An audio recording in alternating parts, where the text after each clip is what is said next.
Hop, tu roules sur le boulevard BD. Cet album est fait pour toi. La fille de l'air, tome 2, No Woman's Land.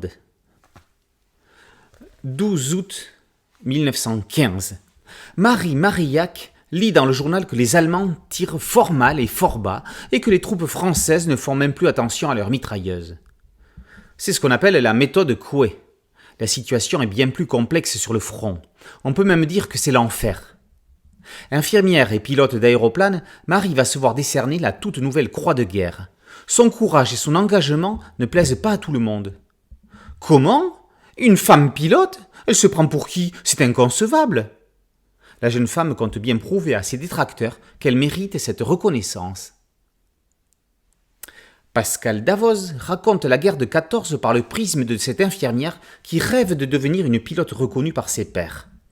Le scénariste ne lui fait aucun cadeau, la mettant dans des situations inextricables dans lesquelles elle devra user de stratégie ou de ses charmes pour en sortir. Et ce ne sont pas forcément les personnes dont elle est le plus proche qui seront ses principaux alliés.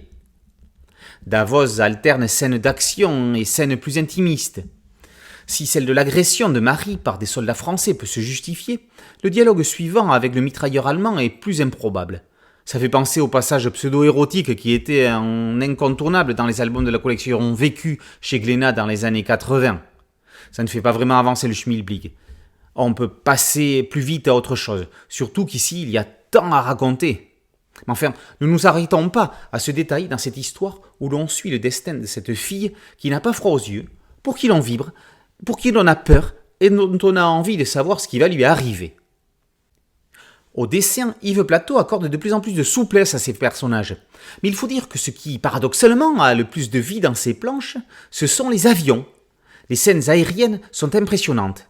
Il en est l'un des spécialistes. C'est la marque de fabrique, la particularité et l'originalité de la maison d'édition ID+, qui publie en parallèle bandes dessinées et merveilleux petits albums illustrés sur des véhicules, avions, bateaux d'époque.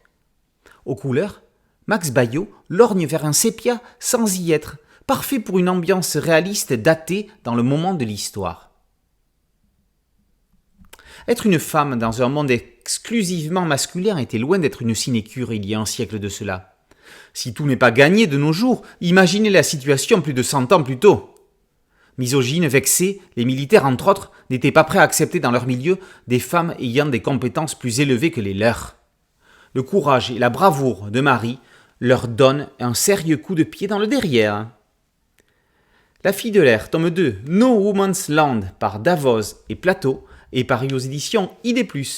Boulevard BD, c'est un podcast audio et une chaîne YouTube. Merci de liker, de partager et de vous abonner. A très bientôt sur Boulevard BD. Ciao.